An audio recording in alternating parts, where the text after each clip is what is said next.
Haleluya.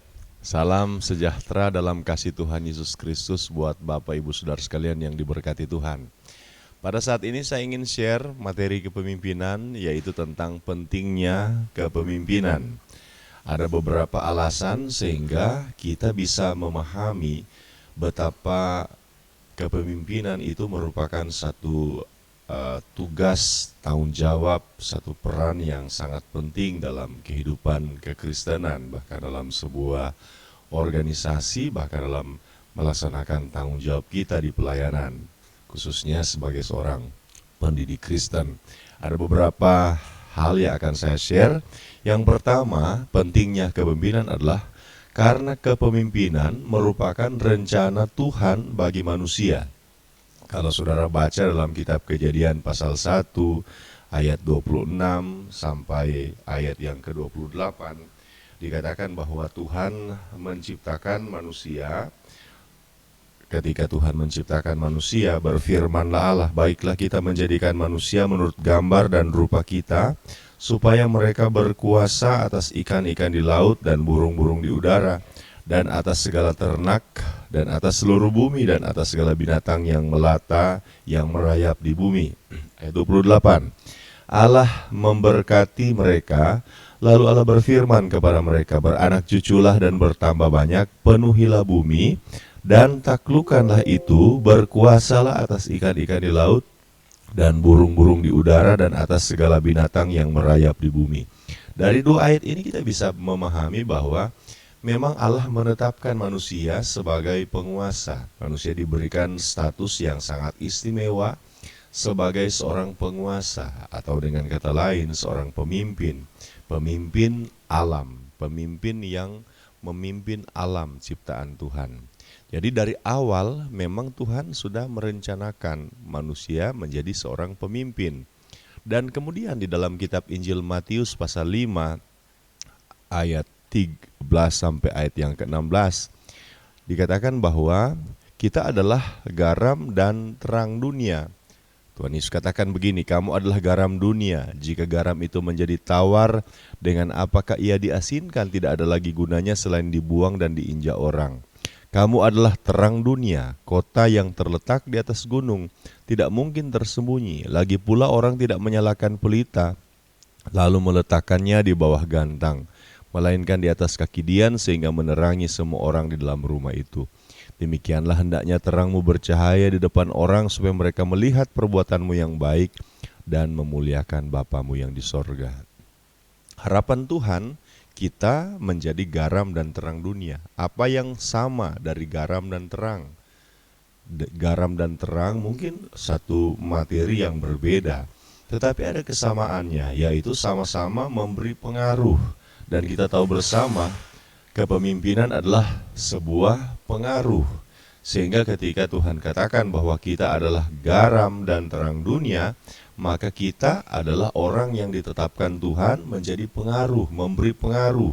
Dan ingat, garam dunia, terang dunia, artinya saudara-saudara, ini merupakan suatu ketetapan Tuhan yang istimewa, yang besar kepada kita. Kita jadi garam bukan dalam skopa yang kecil, tetapi kita ditetapkan sebagai garam dunia, terang dunia, yang bisa menerangi dunia hanya matahari. Dengan kata lain bahwa kita ditetapkan Tuhan menjadi pemimpin-pemimpin yang besar, yang bisa memberkati dunia. Kemudian di dalam kitab Ulangan pasal 28 ayat yang ke-13 dikatakan bahwa Tuhan akan mengangkat engkau menjadi kepala dan bukan ekor. Engkau akan tetap naik dan bukan turun. Apabila engkau mendengarkan perintah Tuhan Allahmu yang kusampaikan pada hari ini, kau lakukan dengan setia. Sekali lagi, Tuhan memberikan berkat kepada umatnya untuk menjadi kepala bukan ekor, naik bukan turun. Artinya, ini merupakan suatu kalimat figuratif tentang bagaimana berkat Tuhan kepada manusia, khususnya kepada orang Israel, kepada umat Tuhan, mereka akan menjadi pemimpin. Nah, saudara-saudara, jadi alasan pertama pentingnya kepemimpinan adalah karena kepemimpinan itu adalah rencana Tuhan bagi manusia. Yang kedua, saudara-saudara, Mengapa kita harus memperhatikan masalah kepemimpinan? Karena pemimpin menentukan pengikut. Mungkin pemimpin dalam sebuah organisasi, dalam sebuah komunitas hanya satu orang. Tetapi keberadaan satu orang pemimpin akan menentukan jumlah pengikut, akan menentukan pengikut yang mengikuti pemimpin tersebut dalam sebuah organisasi atau komunitas. Jadi satu orang pemimpin, dia akan menentukan pengikutnya. Kalau dia punya 10 pengikut, maka dia akan menentukan 10 orang yang mengikutinya. Kalau dia punya 100 orang, maka satu orang pemimpin itu akan menentukan 100 pengikutnya. Kalau dia jadi guru kelas, dia jadi seorang pendidik, satu orang pendidik akan menentukan rombongan belajarnya, anak-anak yang mengikuti kelasnya akan sangat ditentukan oleh pemimpin. Dalam kitab 1 Raja-Raja pasal 16 ayat 26 memberikan kepada kita gambaran yang pertama tentang pentingnya pemimpin, dan pemimpin itu yang menentukan pengikut. Di dalam 1 Raja-Raja 16 ayat 26 dikatakan begini. Ia hidup menurut segala tingkah laku Yerobeam bin Nebat dan menurut dosa Yerobeam yang mengakibatkan orang Israel berdosa pula, sehingga mereka menimbulkan sakit hati Tuhan Allah Israel dengan dewa-dewa kesia-siaan mereka. Dalam Alkitab ini, saudara-saudara, kalimat ia hidup menurut segala tingkah laku Yerobeam bin Nebat dan menurut dosa Yerobeam yang mengakibatkan orang Israel berdosa pula. Ini ditulis, saudara-saudara, 17 kali dalam Alkitab. Maksudnya bagaimana kalimat ini? Maksudnya ada seorang raja bernama Yerobeam bin Nebat. Dia adalah raja yang dipercayakan Tuhan sebenarnya untuk memimpin 10 suku Israel. Jadi karena Salomo itu membuka diri terhadap keberadaan Allah-Allah asing dengan mengambil istri yang banyak dari bangsa-bangsa lain, akhirnya dia terpengaruh dengan dewa-dewa Allah-Allah asing, dan Tuhan murka. Dan kemudian ketika Salomo sudah meninggal, maka kerajaan pecah. Keturunan Salomo, Rehabeam, hanya diberikan 2 suku, sementara 10 suku diberikan kepada Yerobeam. Tetapi Yerobeam ini, saudara-saudara, adalah seorang pemimpin yang tidak takut Tuhan. Dia membuat sistem peribadatan baru, sistem agama baru di Israel. Dan akibatnya orang-orang Israel dipengaruhi oleh Yerobeam, sang pemimpin Israel itu.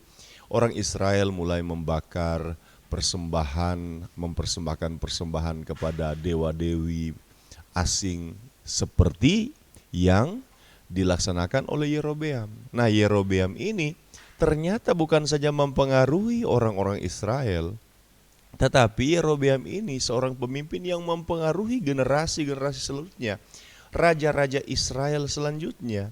Jadi saudara-saudara, satu Yerobeam sudah mempengaruhi jutaan orang Israel. Satu Yerobeam sudah mempengaruhi beberapa generasi dalam Alkitab. Ada 17 kali ditulis bagaimana generasi-generasi atau raja-raja dipengaruhi oleh sikap dari seorang Yerobeam. Dengan kata lain, dalam contoh negatif, pemimpin menentukan pengikut. Sementara kalau kita baca dalam kitab 2 Tawarik pasal 26 ayat 5, kita melihat ada seorang raja besar, raja yang sangat terkenal, raja yang betul-betul mendapatkan atau mencatatkan prestasi yang luar biasa, yaitu Raja Uzia. Ini raja yang terkenal, salah satu raja keturunan Daud yang berhasil membuat Israel makmur, berhasil membuat Israel diperhitungkan sebagai sebuah kerajaan.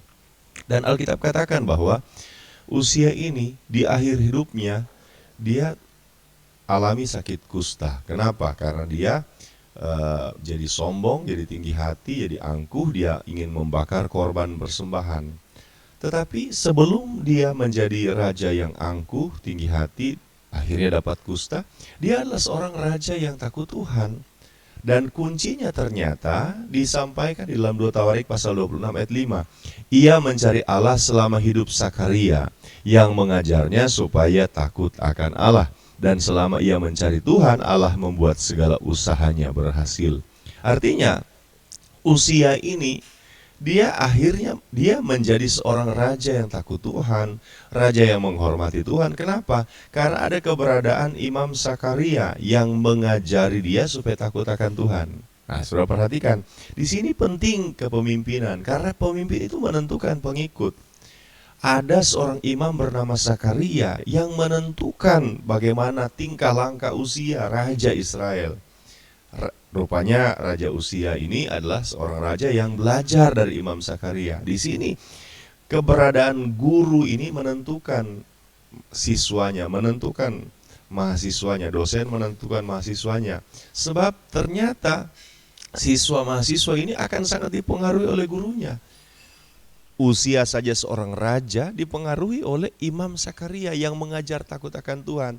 Kenapa kepemimpinan itu harus diajarkan dalam kelas pendidikan agama Kristen? Karena saudara-saudara, seorang guru itu akan punya andil besar untuk menentukan bagaimana bentuk spiritualitas dari siswa mahasiswa yang dia ajarkan, yang dia pimpin ketika ada di kelas. Jadi saudara-saudara, pemimpin menentukan pengikut. Seorang guru, seorang dosen akan sangat menentukan siswa mahasiswa yang dia ajarkan, yang dia pimpin. Dan kita diberikan kesempatan sekaligus challenge oleh Tuhan supaya kita menjadi berkat bagi orang yang kita ajarkan atau orang yang kita pimpin. Contoh lain bagaimana pemimpin menentukan pengikut kita bisa lihat di dalam kitab Hakim-Hakim, di mana pada zaman Hakim-Hakim, saudara-saudara, pada zaman itu hakim-hakim itu adalah pemimpin-pemimpin yang dibangkitkan secara insidentil, secara temporer. Kalau misalnya orang Israel dijajah atau diperbudak oleh bangsa Kanaan, maka Tuhan membangkitkan pembebas yang dikenal dengan istilah hakim-hakim. Tetapi itu sifatnya tidak temporer. Dan ketika tidak ada hakim yang memerintah, tidak ada raja yang memerintah di Israel, maka saudara-saudara, orang Israel itu melakukan apa yang mereka inginkan, apa yang mereka mau, saudara-saudara. Mereka melakukan apa yang mereka kehendaki. Salah satu contoh kita bisa lihat di dalam kitab Hakim-Hakim pasal 8 ayat 33. Ada seorang hakim yang memerintah Israel, namanya Gideon. Dia mengajar Israel supaya takut akan Tuhan. Tetapi ketika Gideon mati, di dalam ayat 33 Hakim-Hakim pasal 8 dikatakan, kembalilah orang Israel berjalan serong dengan mengikuti para Baal dan membuat Baal Berit menjadi Allah mereka.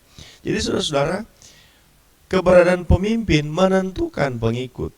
Apa yang akan pengikut lakukan, apa yang akan pengikut perbuat. Sehingga seorang pemimpin yang memiliki kepemimpinan yang baik itu akan berdampak baik kepada pengikutnya. Itu alasan yang kedua. Sekarang saya masuk di alasan yang ketiga. Mengapa kita harus memperhatikan masalah kepemimpinan? Yang ketiga adalah karena pemimpin menentukan posisi dan status sebuah kelompok di hadapan Tuhan. Sekali lagi, pemimpin menentukan posisi dan status satu kelompok di hadapan Tuhan, satu komunitas, satu organisasi di hadapan Tuhan. Apa buktinya? Kalau kita baca dalam kitab Kejadian pasal 3, maka kita bisa lihat dosa masuk dalam komunitas manusia, dalam di ras manusia itu karena Hawa makan buah terlarang. Jadi kan yang pertama kali makan buah terlarang itu Hawa. Kita bisa baca cerita selengkapnya dalam kitab Kejadian pasal 3. Tetapi saudara-saudara, kalau kita baca dalam kitab Kejadian pasal 5, maka kita akan lihat di sana bahwa ternyata dosa masuk lewat Adam. Nah, sekarang jadi pertanyaan teologis. Kenapa di dalam Roma pasal 5 ayat 12 dikatakan bahwa dosa telah masuk kepada semua orang dan menjalar itu melalui Adam? Kenapa dosa itu masuk lewat Adam? Kalau umpama kita baca dalam Roma pasal 5 ayat 12 dan seterusnya. Sementara kenyataannya dosa masuk atau manusia pertama yang bikin dosa makan buah terlarang ialah Hawa. Kenapa demikian? Ya, karena yang menjadi pemimpin mewakili ras manusia di hadapan Tuhan ialah Adam. Sehingga meskipun Hawa yang makan buah pohon pengetahuan baik dan jahat, tetapi di hadapan Tuhan yang bertanggung jawab penuh untuk menjadi menjadi perwakilan manusia di hadapan Tuhan ialah Adam. Jadi Adam ini menentukan posisi dan status kelompok ras manusia di hadapan Tuhan. Ketika Adam makan buah pohon pengetahuan baik dan jahat, maka dianggap semua manusia, semua ras manusia sudah melakukan dosa. Jadi saudara-saudara, pemimpin menentukan posisi dan status kelompok di hadapan Tuhan. Sementara yang lain, saudara, kita bisa lihat di dalam kitab 1 Raja-Raja pasal 11 ayat yang ke-13. 1 Raja-Raja pasal 11 ayat 13. Ada kalimat begini, saudara-saudara. Namun demikian kerajaan itu tidak seluruhnya akan kukoyakkan daripadanya. Satu suku akan kuberikan kepada anakmu oleh karena hambaku Daud dan oleh karena Yerusalem yang telah kupilih. Saudara perhatikan kalimat yang berbunyi oleh karena Daud hambaku, oleh karena Daud hambaku, itu ditulis mungkin ada 11 ayat yang berisi kalimat yang seperti itu. Jadi perhatian Tuhan terhadap Daud ini menjadi perwakilan, menjadi pemimpin dari keluarganya, dari generasinya, membuat Tuhan itu memiliki kasih karunia kepada keluarga Daud. Ada keturunan Daud yang menyimpang dari jalan Tuhan, tetapi Tuhan selalu memberikan kasih karunia. Kenapa? Karena keberadaan Daud seorang pemimpin. Jadi sekali lagi, pemimpin menentukan posisi dan status kelompok di hadapan Tuhan. Dan kemudian saudara-saudara, dalam kitab 2 Raja-Raja pasal 22 dan 2 Raja-Raja pasal 23, kita bisa membaca keberadaan seorang raja bernama Yosia. Pada waktu itu, nabi-nabi sudah menubuatkan bahwa Israel akan segera dibuang ke pembuangan. Israel akan segera jatuh sebagai sebuah kerajaan. Maksudnya kerajaan Yehuda akan jatuh sebagai sebuah kerajaan, akan dibuang ke pembuangan. Tetapi dalam 2 Raja-Raja pasal 22-23, kerajaan Yehuda masih bisa bertahan sekian tahun. Masih bisa bertahan. Belum dibuang. Kenapa? Karena keberadaan seorang pemimpin, yaitu Yosia. Dia seorang pemimpin yang mengadakan pembaruan. Dia seorang pemimpin yang takut Tuhan. Dia seorang pemimpin yang menyuruh membacakan kitab Taurat. Dan kemudian ketika dia mendengar pembacaan kitab Taurat, dia bertobat, dia berkabung. Dia menyuruh orang di seluruh wilayah Israel, Yehuda, untuk membuat Paskah. Dia merubuhkan patung-patung Baal, tugu-tugu Baal.